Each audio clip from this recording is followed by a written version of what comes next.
Pessoal, bom dia. Vamos dar continuidade às nossas aulas. Hoje, capítulo 11, a indústria cultural no Brasil. Tá? Então, a gente tem já um tema que foi trabalhado com vocês o ano passado, que é a indústria cultural. Agora a gente vai ver como que ela se reproduz e como que ela se criou, né? Como ela formou dentro da sociedade brasileira e qual a influência dela nesse processo. Então, vamos pegar aqui nosso resumo. Indústria cultural, vamos.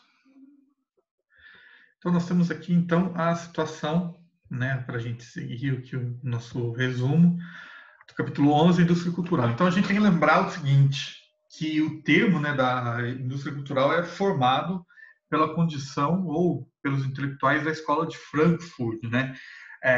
Então, isso vai formar a ideia de que essa indústria cultural é um fenômeno mundial, causado pela globalização e mercantilização da cultura. Ela vai utilizar-se dos meios de comunicação e tecnologia para difundir esse padrão ou criar essa cultura que deve ser, de certa forma, consumida. No Brasil, ela inicia o seu processo, né, ou ela tem uma ideia de como que ela vai chegar ao Brasil, como que ela vai formar, ou qual é o objetivo dessa indústria cultural no Brasil, ela tem a ver com a construção da identidade. Então, ela vai ser inicialmente, ou nós vamos ter que no Brasil, ela vai estar ligada a essa construção da identidade nacional, né?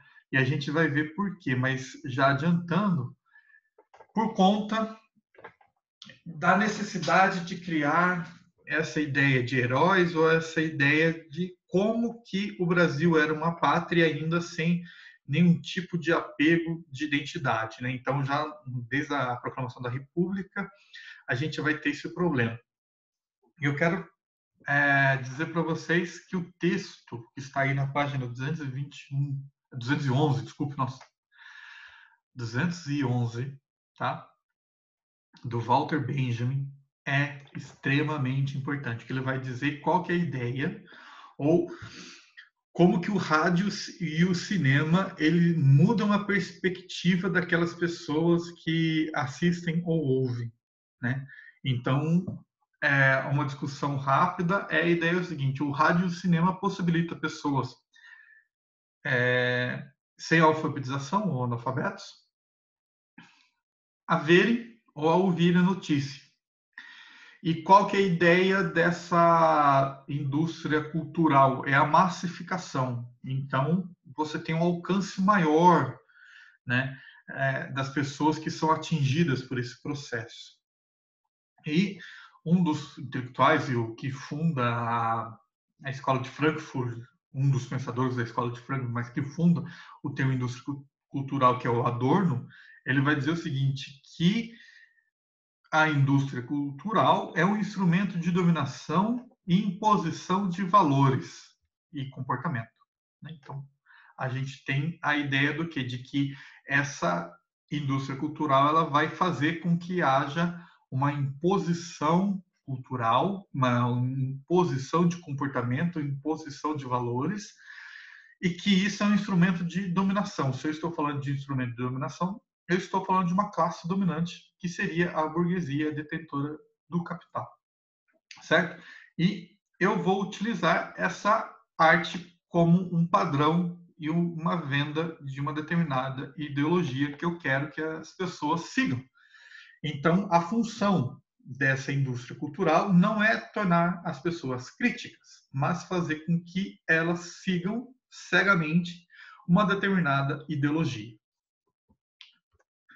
A indústria cultural do Brasil, ela vai buscar criar símbolos nacionais, né? Então, ela vai pegar, ou nós vamos ter na República, principalmente, com a ideia do positivismo, com aquela ideia da religião cívica, da ideia de uma necessidade de heróis nacionais, inspiradas nessas condições do positivismo, nós vamos ter uma maciça propaganda estatal, porém em fases distintas, né? Na República, ou na Primeira República, de 1889 a 1930, nós vamos ter símbolos como a bandeira, como o Tiradentes, o hino, tá? Então, a gente tem aqui a figura de Tiradentes, nós temos as bandeiras, né, que era do Império, depois a bandeira provisória e a bandeira atual.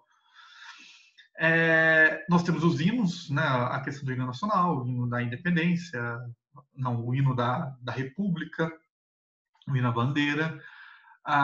Nós temos essa ideia do Brasil construindo os seus heróis, né? Então a gente tem que a República ela nasce com essa necessidade. Nós temos a questão da ordem do progresso, que nós vimos já em positivismo, mas ainda falta a questão dos heróis. Após 1930, né, com a queda da Primeira República e a ascensão do Vargas no poder, a gente tem uma mudança de perspectiva. Por quê? Porque o Vargas ele vai dizer o seguinte: a propaganda estatal ou a ideia de construção de uma identidade nacional ou de um país moderno, de um país forte, de uma sociedade, tinha que estar ligado à sua pessoa. Então, o Vargas ele vai impor essa ideia do que de que tudo aquilo que estava ocorrendo de bom para o país naquele momento, ou daquilo que ele achava que ele estava fazendo de bom para o país naquele momento, estava ou tinha que ser vinculado a ele. Então, a ideia do quê? De que essa nova sociedade ou essa identidade nacional vai ser criada e controlada pelo Estado, diferente da República. A República vai criar os heróis nacionais? Vai. Mas ela não vai impor uma personificação desses heróis na sociedade, ou não vai impor uma personificação de um determinado líder sobre a cultura, sobre a identidade para essa sociedade. Ela está criando símbolos, então o indivíduo tem que se identificar naquele símbolo. O que o Vargas faz é diferente. Ele está dizendo o seguinte: olha, eu estou criando esse novo tipo de sociedade, então tudo parte de mim. Né? Então o Vargas ele vai utilizar-se da propaganda, né, aqui figuras ou retratos, imagens, né, desenhos da época, que eram utilizados em livros escolares. Então a gente vê aí o Getúlio Vargas sendo adorado pelas criancinhas, né, com as bandeirinhas do Brasil, e dizendo numa forma simplificada e traduzindo a ideia do quê? De que essas crianças estariam protegidas pelo Getúlio Vargas, né? De certa forma, ele seria o protetor desse país, dessa nação. Então, isso está sendo representado nas imagens. E na história do Brasil, o Vargas ele tem um papel central, né? Porque ele funda essa ideia de um Brasil industrial, de um país moderno. Você tinha industrialização antes do Vargas? Tinha. Muito pouco, mas tinha. Desde o final do Império e durante a República você tem fases, você tem momentos de industrialização. Porém, é uma industrialização leve, você não tem indústria de base. O Vargas vai se aproveitar da conjuntura internacional e vai começar a trazer uma ideia de industrialização e desenvolvimentismo para o Brasil. Né? Então, ele vai mudar essa perspectiva, ele vai continuar, assim, apoiando ou dando importância à agricultura, mas ele percebe também que era necessário a industrialização. E o Vargas é uma figura, como eu posso dizer para vocês, difícil de ser analisada, porque ele tem várias fases, ele tem várias caras, né? O Vargas, em determinado momento, ele tende ao autoritarismo de direita, de extrema direita, como o fascismo, e em determinada fase ele está defendendo os direitos dos trabalhadores, mais alinhado com a esquerda. Em determinado momento ele é democrático, em determinado momento ele é ditador. Então, assim, ele é um personagem marcante, né, que tem várias faces dentro dos seus governos. Não é à toa que ele assume o poder em 1930 com a ideia da Revolução de 1930, acusando a fraude eleitoral e tomando o poder com o apoio dos tenentistas, com o apoio do exército em 1930.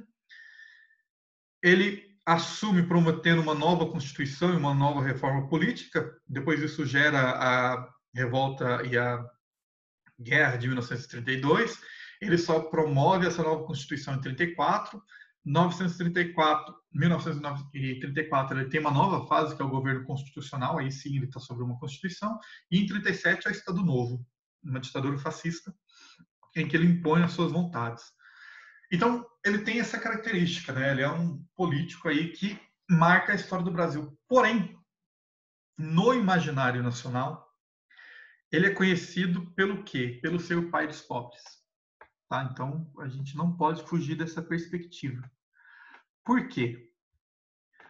O Vargas ele tem uma sacada muito inteligente no seu governo. Ele vai lidar de forma autoritária, ele vai lidar dentro das perspectivas políticas, porém ele sabe que ele não pode perder as massas. Então, para isso, ele tem que trazer o povo no seu governo. Como? Ele vai utilizar isso do rádio, né? Principalmente no Estado Novo. No Estado Novo isso é totalmente visível.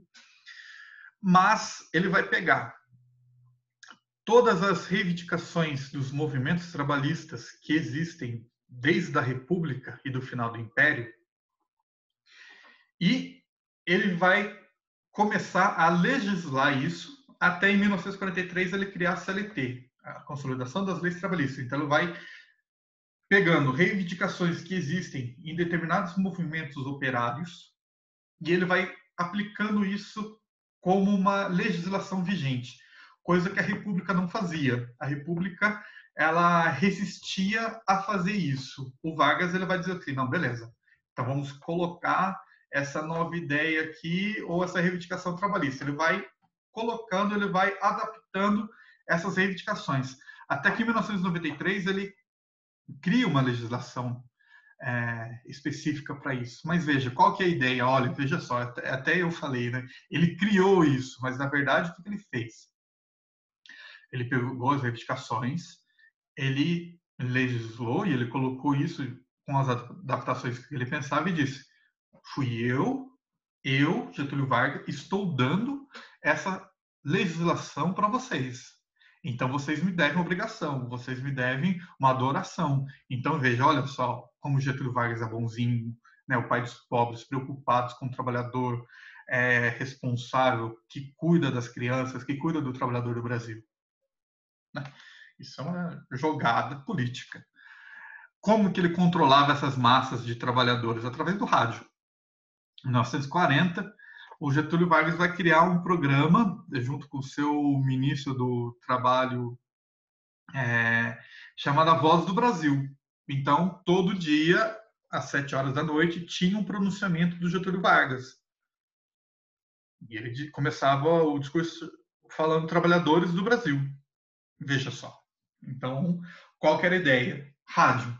Então, eu vou fazer o discurso no rádio diariamente. Se não for ele, ao vivo, é um discurso gravado, mas todo dia tinha informação sobre uma palavra do presidente diretamente para a população. Até hoje existe, né, a Voz do Brasil. A maioria das rádios transmitem. E qual que é a ideia do Vargas? Aproximar, fazer com que aquele trabalhador se sinta o quê? Se sinta importante. As pessoas se reuniam nas praças. Tinha alto-falante nas praças para transmitir o discurso do Vargas diariamente. Então, qual que era a ideia? Veja só, não tem nada que fazer. Todo dia, às 7 horas da noite, eu vou o quê? Eu vou na praça ouvir o Vargas falar. Entendeu? É o presidente falando comigo diretamente. Então, veja, o Vargas ele vai ter uma sacada política e um controle político muito forte nessa condição. E é por isso que muita gente ainda hoje defende, né, acha o Vargas extremamente um dos melhores presidentes, um dos melhores políticos que existiu dentro do Brasil, mas não analisa situações como essa, né, de qual a forma do governo que ele cria, né? Ele vai se utilizar-se e criar a ideia né, já no Estado Novo, de uma política de boa vizinhança com os Estados Unidos, por conta da decisão de guerra. Lembrando que o Vargas ele flerta a todo momento com a Alemanha nazista e com a Itália fascista, mas chega em determinado momento os Estados Unidos dá ultimato. Fala assim, meu amigo, decida. Você vai para o lado deles ou você vem para o nosso? E ele faz uma jogada política. Fala assim, quem dá mais, né? Aí que vem a ideia de o quê? De uma ajuda financeira gigante para a construção da CSN, que é a Companhia Siderúrgica Nacional.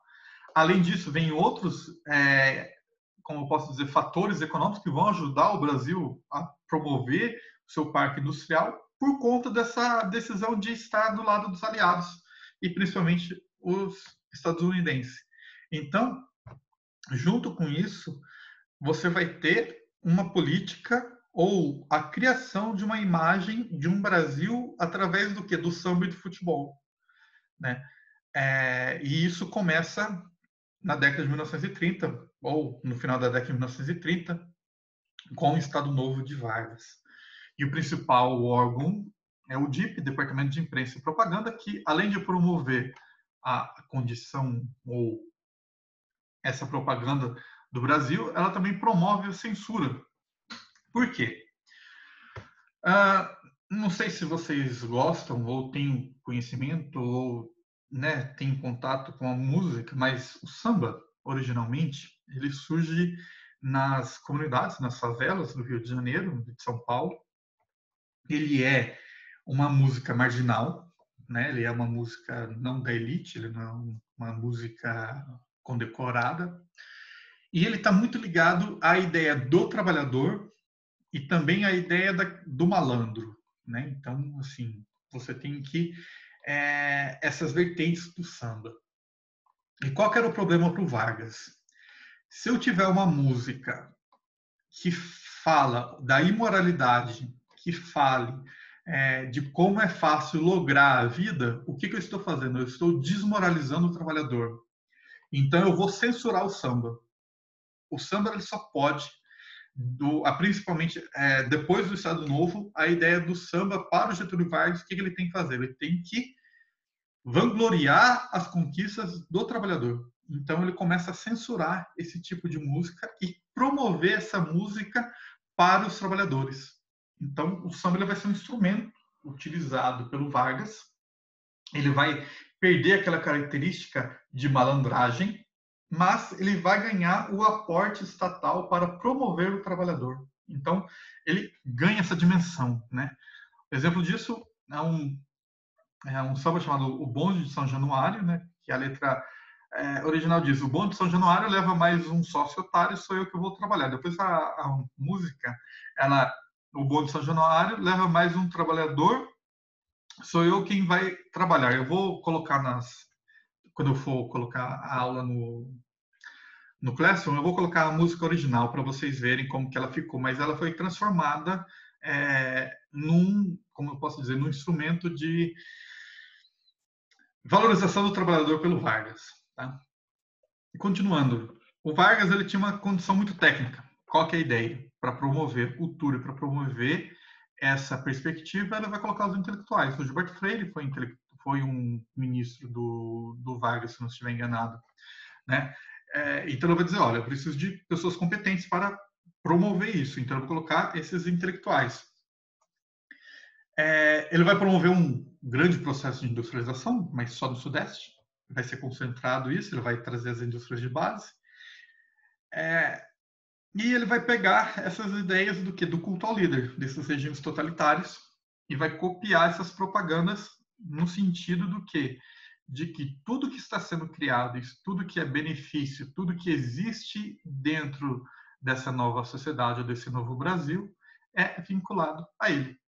E as pessoas devem obrigação, ou devem, de certa forma, uma adoração à figura do Vargas.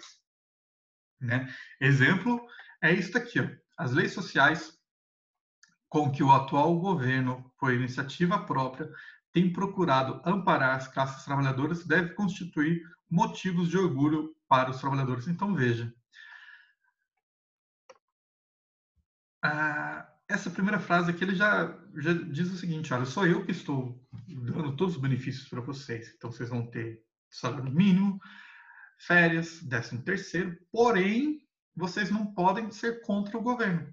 Vocês têm que filiar-se a um sindicato oficial e vocês perdem a posição política. Simples. A condição do Vargas era essa, beleza. Ah, mas a gente quer uma reivindicação fora do governo, a gente quer... Não, é essa a situação. E o Vargas vai impor isso até o final de 1945. E o que é mais forte ainda é que quando o Vargas ele sai do poder em 1945, né, que tem uma ação militar contra ele em 1945, as eleições são programadas, o Dutra, que era o ministro da guerra do Vargas, ganha a eleição. O Dutra foi um dos articuladores que promovem a saída do Vargas do poder em 1945, o Dutra ganha a eleição, e em 1950 quem ganha a eleição é o Vargas, disparado, assim, do tipo, tem uma campanha muito grande que é o querenismo, que é a ideia do que? A volta de Getúlio Vargas.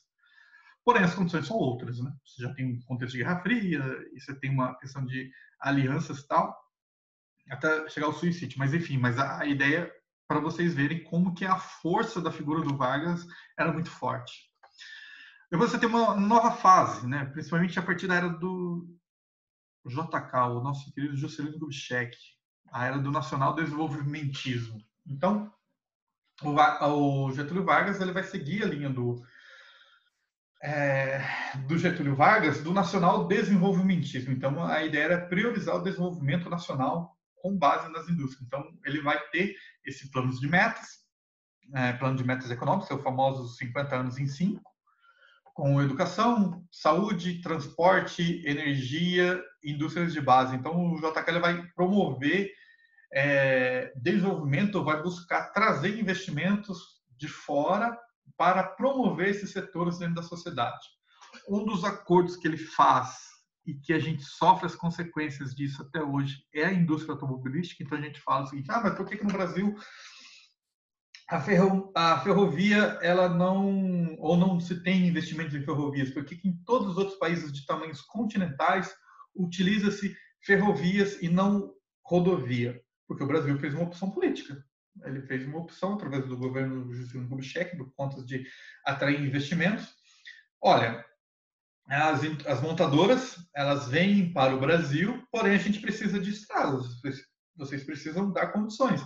Então, o que aconteceu a partir do governo de Juscelino Kubitschek? Há uma decadência de investimentos em ferrovias e você começa a promover a construção de rodovias em massas, né? Ou construir uma grande rede de rodovias. Para quê? Para que possa, ou para que haja essa ideia de circulação de automóveis. Além disso, ele vai promover a indústria de bens de consumo, então começa a vir também as indústrias de eletrodoméstico, né, ou eletroeletrônicos. Ele vai traduzir esse padrão, né, a ideia dessa indústria cultural ou dessa nova fase de desenvolvimento brasileiro com a ideia de que eu preciso comprar, ou eu tenho acesso à compra, isso é muito facilitado. A televisão, a partir do governo JK, mas principalmente no governo da ditadura, nos governos da ditadura militar, ela vai ser o principal meio de propaganda. Então, a televisão ela começa a ser utilizada como propaganda estatal, né? E a receber financiamento estatal. Então, as emissoras elas vão começar a receber financiamento estatal para expandir a sua rede ou a sua cobertura do território nacional, para que possa ser passada essas propagandas do governo ou essas propagandas dessas empresas para que as pessoas recebam essa questão da indústria cultural. Exemplo disso é a Rede Globo, né? A Rede Globo ela foi utilizada principalmente pelos militares como forma ou como veículo oficial de propaganda e comunicados. E a maior parte do investimento e a maior parte da ideia de como que a Globo conseguiu expandir a sua cobertura nacional foi com dinheiro público, durante a ditadura. Tá? O rádio ele vai perdendo cada vez mais a sua força, porém ainda continua em locais ainda que não recebem esse tipo de cobertura da televisão. E você tem novas formas de formação do cinema, que é o cinema novo, que é um cinema crítico, principalmente na concepção da ditadura militar, e o pornô chanchada, que existia toda uma moralidade de não ter no artístico totalmente, porém você tinha diferentes ou formas alternativas de formar ou de criar filmes com conteúdos eróticos. Certo? Qualquer dúvida, a gente está à disposição. A gente se prolongou, a aula foi um pouco longa, porque acho que o tema dá discussão para muitos assuntos. E eu acabei falando demais. Até a próxima.